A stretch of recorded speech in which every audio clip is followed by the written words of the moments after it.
Hello and welcome to Aspiring Leadership, Making the Move into Leadership.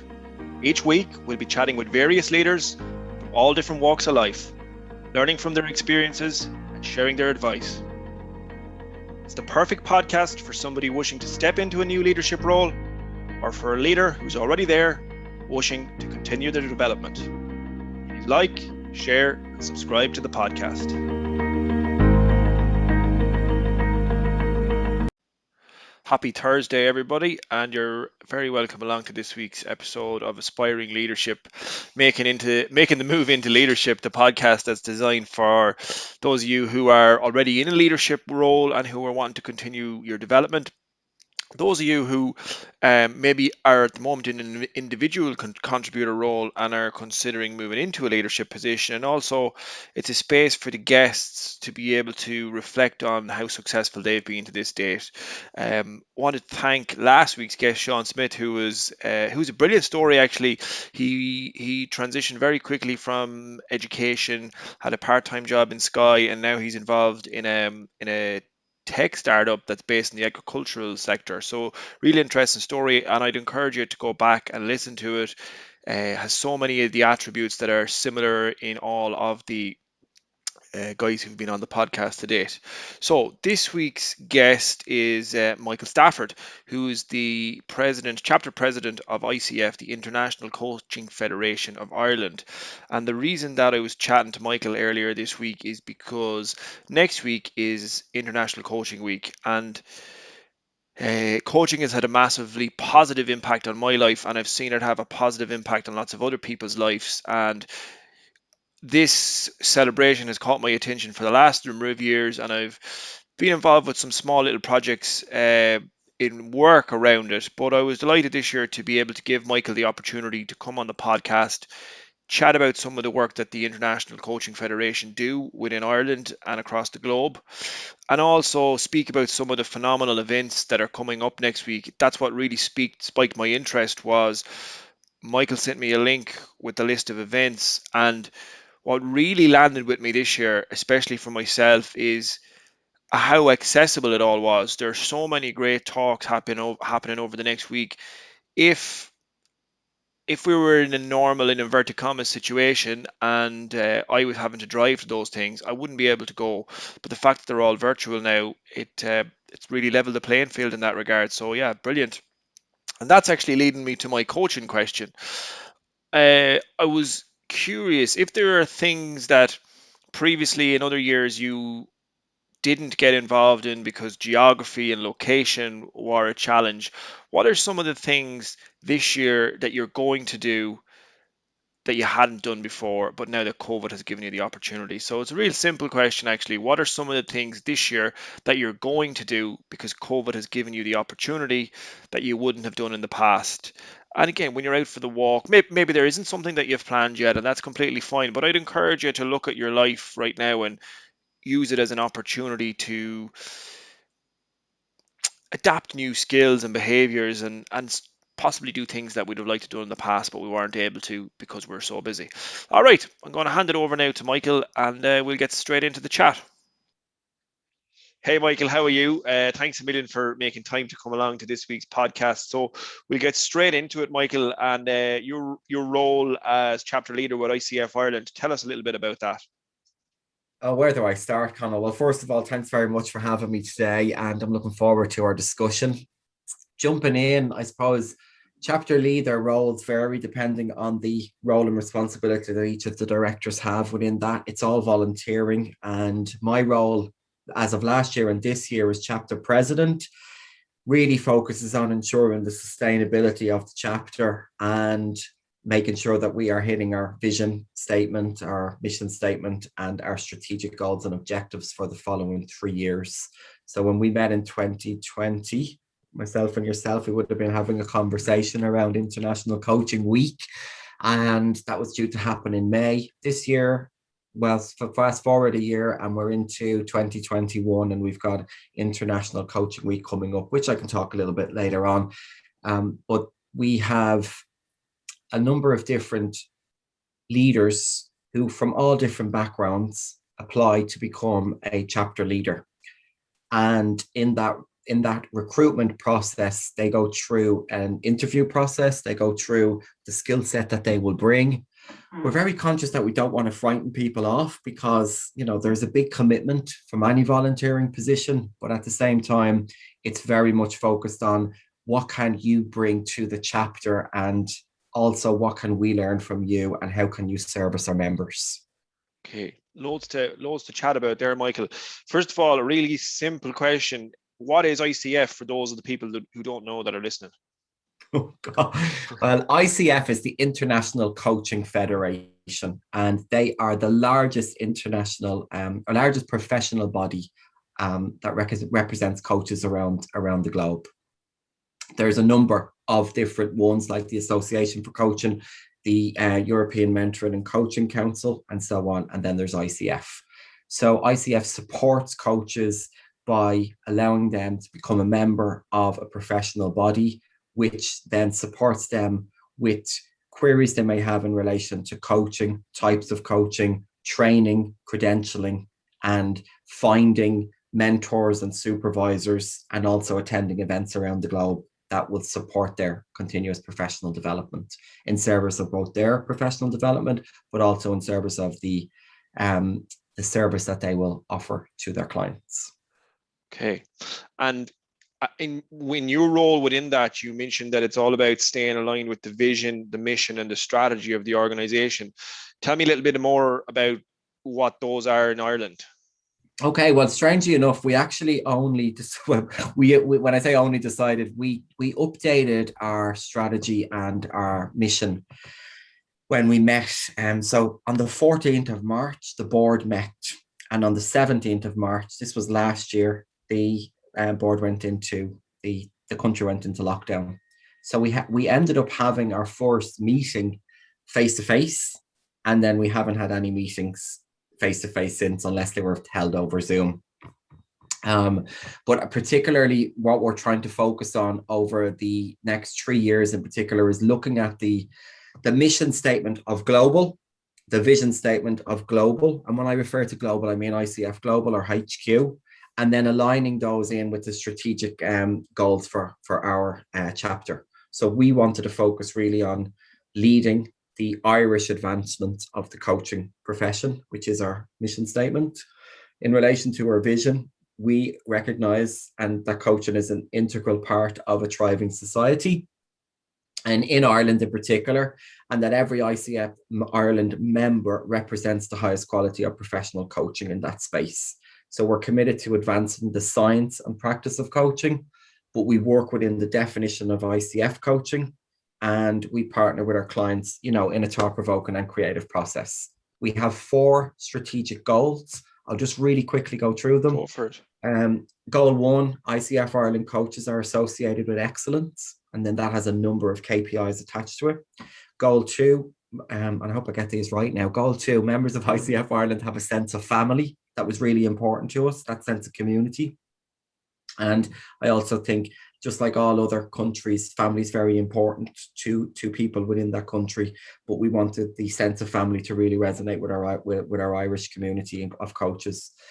Goal number 3 is to strengthen partnerships that benefit coaching in Ireland. So business partnerships, training schools, and so on and so forth.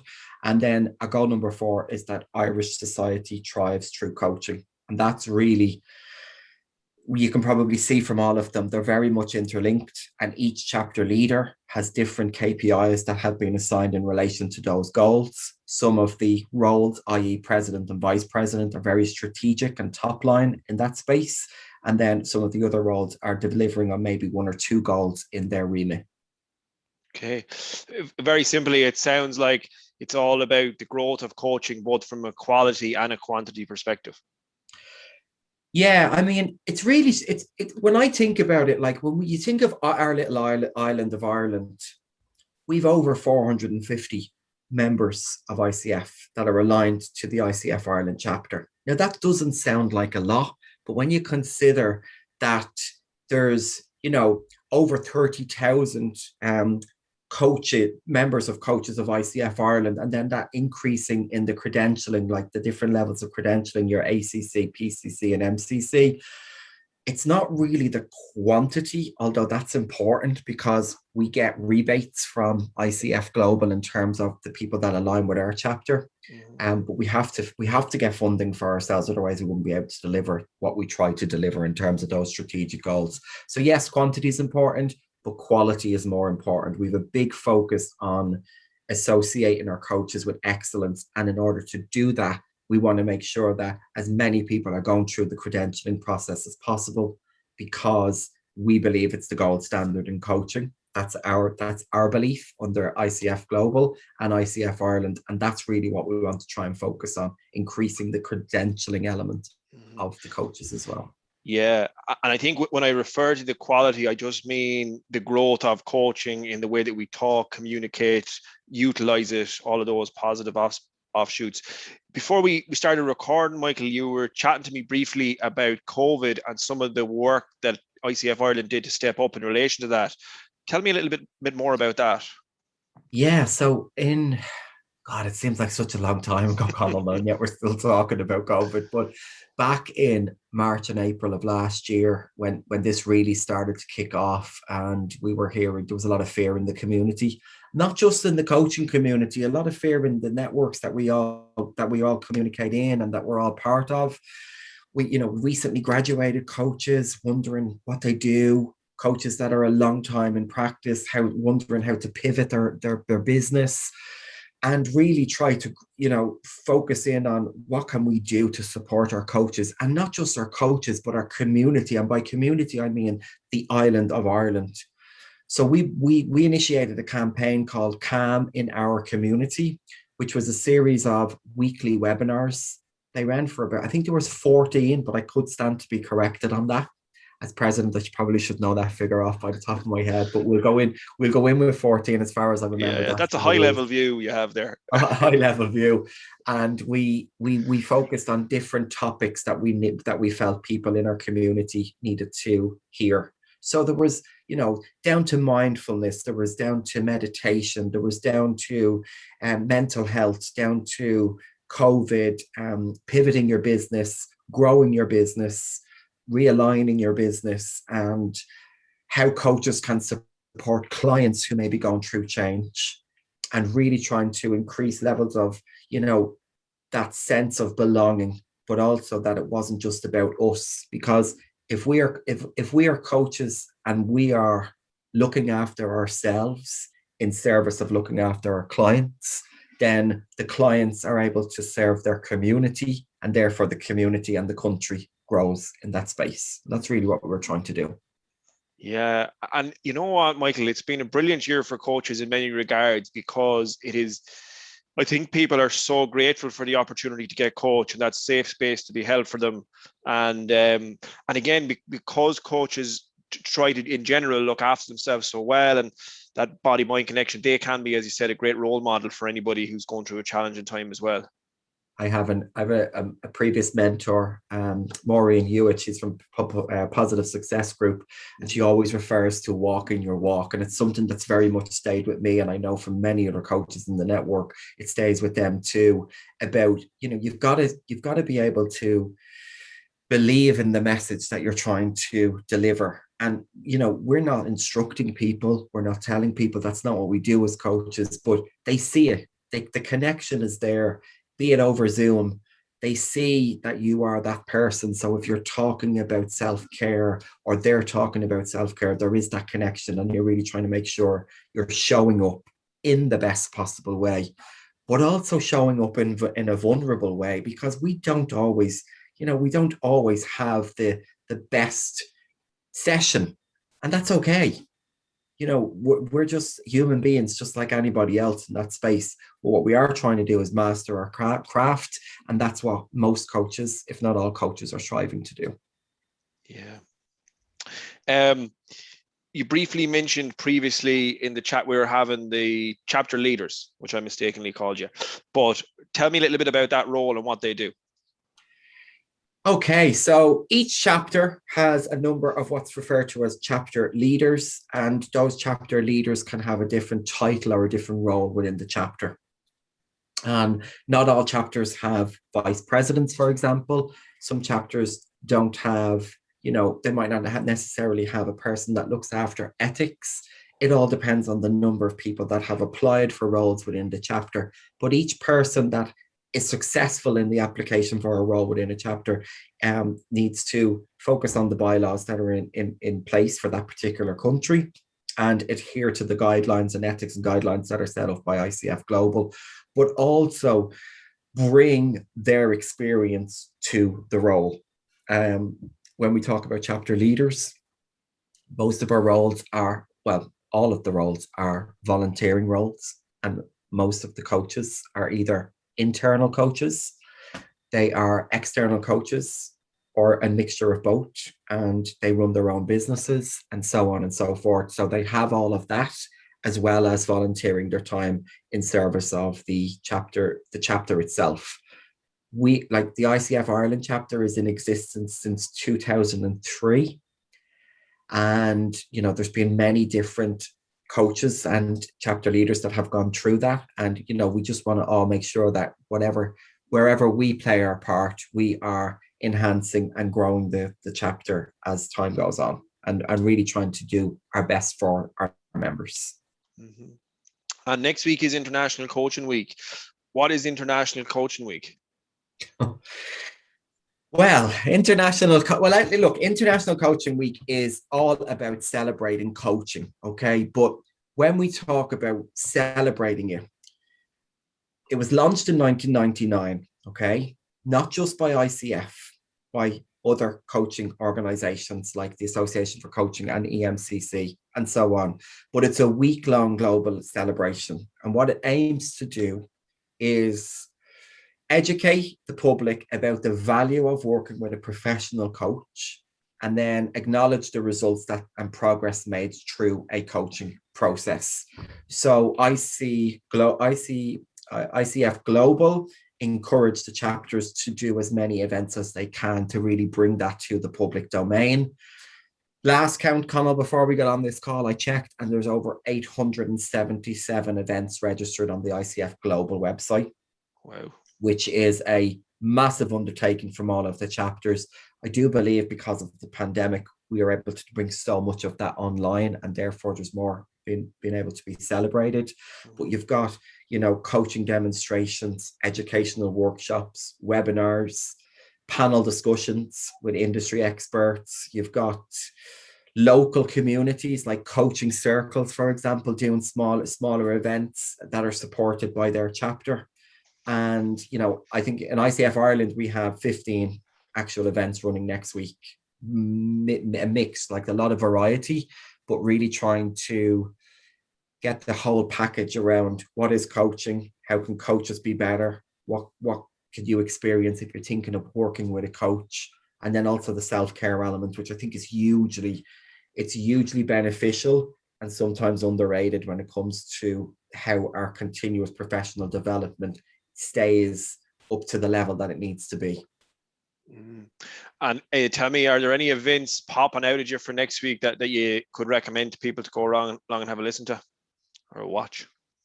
Yeah, I mean, look, I'm going to say go to all of them. Yeah. Well, look, we go to all of them, but what we try to do is at least have an event in the morning and an event in the evening.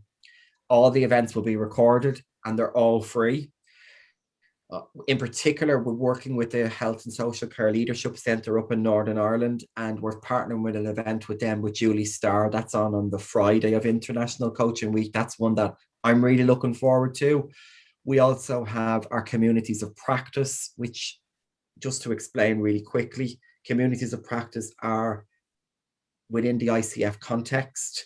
They are the different communities like career coaching. You might have health and wellness and so on in the different communities of practice. And they offer, usually on a quarterly or a monthly basis, different continuous professional development webinars for coaches to attend.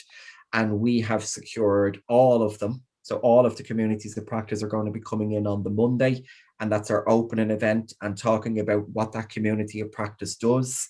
And myself and Eileen Jameson, Eileen is one of the directors. She looks after learning and development. We're going to be facilitating that discussion with the community of practice coaches in that space. So there are two that I particularly like, and I'm probably going to get given out to because I'm Yeah, not mentioning all the other ones. But one of the ones that I really am, I suppose, there's three other ones that I'll mention really quickly. go for We it. have Twitter Spaces. So for those who aren't aware, Twitter Spaces is like a live room that you can join on Twitter. ICF Ireland have a Twitter space. We're going to be holding some events where people can just pop in, ask questions, and so on and so forth in that regard. We're holding our first ever, and I'm ashamed to say it, but our first ever purely coaching conversation Oscailga. So to Oh, celebrate coaching in Irish. That's going to be the last of our events on the Sunday.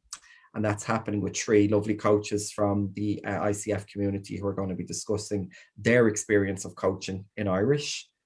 And then we are partnering with the ICF chapter in Bahrain to have a conversation around, although we are from the other side of the world, what are our similarities and commonalities when it comes to coaching and the experiences that we have. fantastic lineup.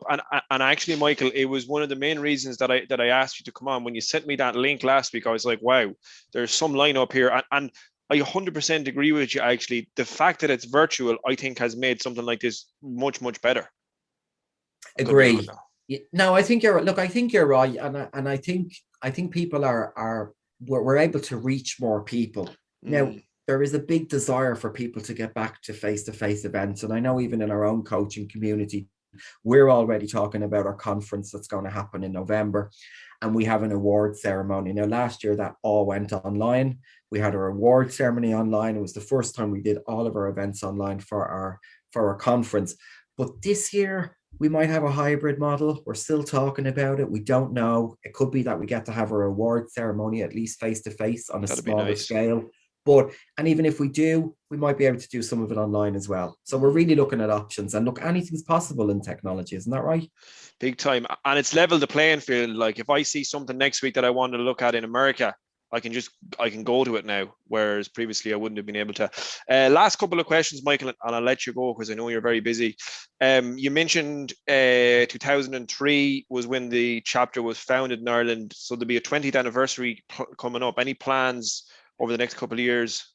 well, well, I have served on the board as chapter president for what will be 2 years, and I served previously for 2 years as events director. So by the time the celebrations for the 20th anniversary are in place, I will already have stepped away from chapter leader You'll be in responsibilities. the Bahamas, retired at that stage. But I would hope to get an invitation to the to that event anyway. That will probably tie in very much well with the end of our strategic goals for 2023. So I'm sure we'll already be talking about it come the end of the year and planning it for the following year, because although a lot of things can happen quickly when you need them to, events like that need extra care and attention. Yeah. So last question, Michael.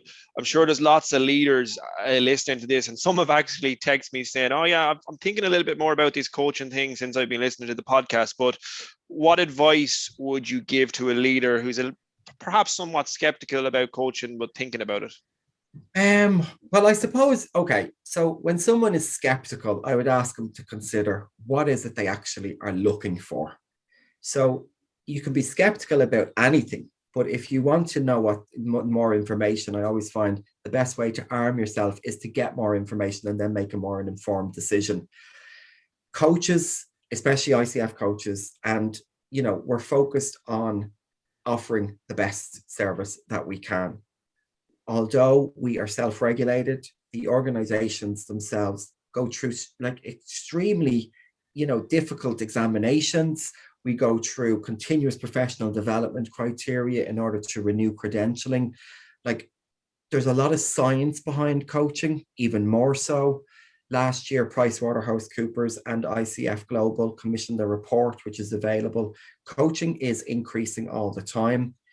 Leaders in business are using it. I'm working with lots of aspiring leaders already in that space. So for those who are skeptical, I'd say just reach out, have a conversation with either a coach or a coaching organization, and take it from there. If you come with your questions, I'm sure we'll be able to answer them. Lovely. All right, and Michael, I never actually asked you where can people go. I'll share the link in the show notes and with the podcast as well. But where can people go if they want to find out more information about next week? Okay, so on our ICF Ireland dedicated homepage, it's icfireland.com. You can find it in there under the event section. It's on the homepage on all of the events at the moment because it's so prevalent for next week. But also we've got the Eventbrite link, which is, just follow ICF Ireland on event, look it up on all of our social media platforms, but also ICF Global are they've got all the information on their ICF-events.org, and International Coaching Week events is the other place to look for it there. Excellent. All right, Michael, thanks a million. It was great to have you on. Connell, take care. Talk to you soon. Bye Thanks a bye. million. Bye bye now. Super stuff there from Michael. It was great to have him on the show. We had collaborated in the past from a professional capacity, and it was lovely to speak with him again this year. So, everybody have a great week, and we'll chat to you next week.